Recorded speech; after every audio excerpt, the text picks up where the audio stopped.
রাতের অন্ধকারে সিপিআইএম পার্টির ব্যানার এবং দেয়ালে কাদা দিয়ে প্রার্থীর মুখে কালিমা লিপ্ত করেন জয়নগর থানার অন্তর্গত জয়নগর ১ নম্বর ব্লকের বামুনগাছি অঞ্চলের দলুয়াখাকি গ্রামে। সিপিআইএমের ব্যানারে প্রার্থী সৃজন ভট্টাচার্যের মুখে কাদা দিয়ে মুখটি ছিন্ন বিচ্ছিন্ন করেছে এবং দলুয়াখাকি গ্রামের দেয়ালে কাদা দিয়ে সিপিআইএম পার্টির প্রতীকের ওপর কাদা দিয়ে মুছে দিয়েছে। এমন চিত্রই ধরা পড়ল দলুয়াখাকি গ্রামের হালদারপাড়ায়। গত ১৩ই নভেম্বর বামনগাছি অঞ্চলের অঞ্চল সভাপতি সাইফুদ্দিন লস্কর খুন হয়।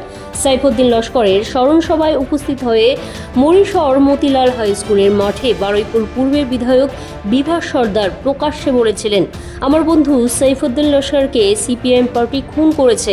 আমি এখান থেকে বলছি, সিপিআইএম পার্টির পতাকা বামনগাছি অঞ্চলের এমনকি দলুয়াখাকি গ্রামে কোনো জায়গায় সিপিআইএম পার্টির পতাকা লাগাতে দেব না।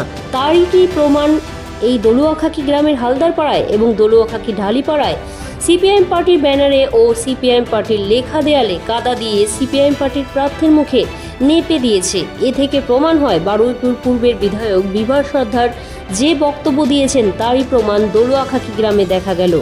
আজ দলুয়াখাকি গ্রামে বামনগাছি অঞ্চলের মোড়ে সিপিআইএম পার্টির পথসভায় উপস্থিত হয়েছিলেন সিপিআইএম পার্টির প্রার্থী সৃজন ভট্টাচার্যকে। প্রশ্ন করা হলে তিনি বলেন, আমাদের ব্যানারে এবং দেয়ালে কাদা দিয়ে যে নেপে দিয়েছে তা আমাদের আরও বেশি উপকার হয়েছে, কারণ মানুষ বুঝতে পারছে তৃণমূল কংগ্রেসের ভরাডুবি হওয়ার সময় এসেছে।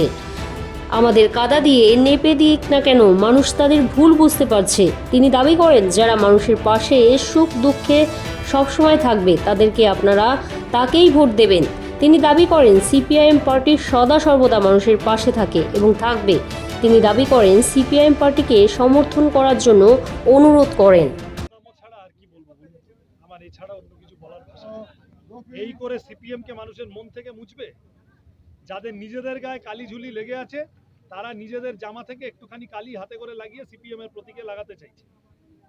আমরা সাফসুত্র আছি, মানুষের মনে আছি। যে লোক ওই দেওয়াল দেখবে সেই লোক বুঝবে সিপিএম কে ভয় পেয়ে কালিটা লাগিয়েছে, সে লোক বেশি বেশি করে সিপিএম কে ভোট দেবে, সেই মতো করেছে প্রস্তুত। যে কোনো মৃত্যুই দুঃখজনক। আমি শুনেছি এরকম একটা ঘটনা ঘটেছিল এবং সেটার জন্য ওদের অন্তরের গোষ্ঠীদ্বন্দ্ব ইত্যাদি ইত্যাদি অনেক কথা এসেছিল। তখন পরবর্তীকালে দলুয়াখাকিতে অত্যন্ত নারকীয় ঘটনা ঘটে। আমরা তখন ত্রাণ নিয়ে এসেছিলাম। দলুয়াখাকির মানুষ তাদের পাশে, আমাদের পার্টি দাঁড়িয়েছে। আমরা সবাই নিজের মতো করে শান্তিপূর্ণভাবে থাকুন চাই। এই অঞ্চলের মানুষ শান্তিপূর্ণভাবে থাকুন চাই। যারা কালি লেপতে আসছে, তারা অশান্তি পাকাতে আসছে, জনগণ ভোটের দিন ভোটের বাক্সে তাদের মুখে চুনকালি মাখিয়ে। এটা কি এই বিষয় নিয়ে আপনি কি আইনের ব্যবস্থা নেবেন? এই যে কালিমা লিপ্ত শুনলাম, সবে খানিকক্ষণ আগে শুনলাম, দেখি। আমি আইনের ব্যবস্থা নিয়ে না নিই জনতার আদালত, এবং সেই আদালতে আমি আবার বললাম, এগুলো বোকামো। এগুলো তারাই করে যাদের ভয় বেশি লাগে, এবং এগুলো করছে মানে ওই যে কালি লাগানো আছে কাস্তা তৈরির উপর, আমি তো আমাদের লোকেদের বলবো ওইরকম রেখে দাও। রোজ 5টা লোক ওখান দিয়ে আসবে যাবে, সে দেখবে যে সিপিএম কে ভয় পেয়ে কালি লাগিয়ে লেপে গেছে, রোজ আমাদের 5টা করে ভোট বাড়বে।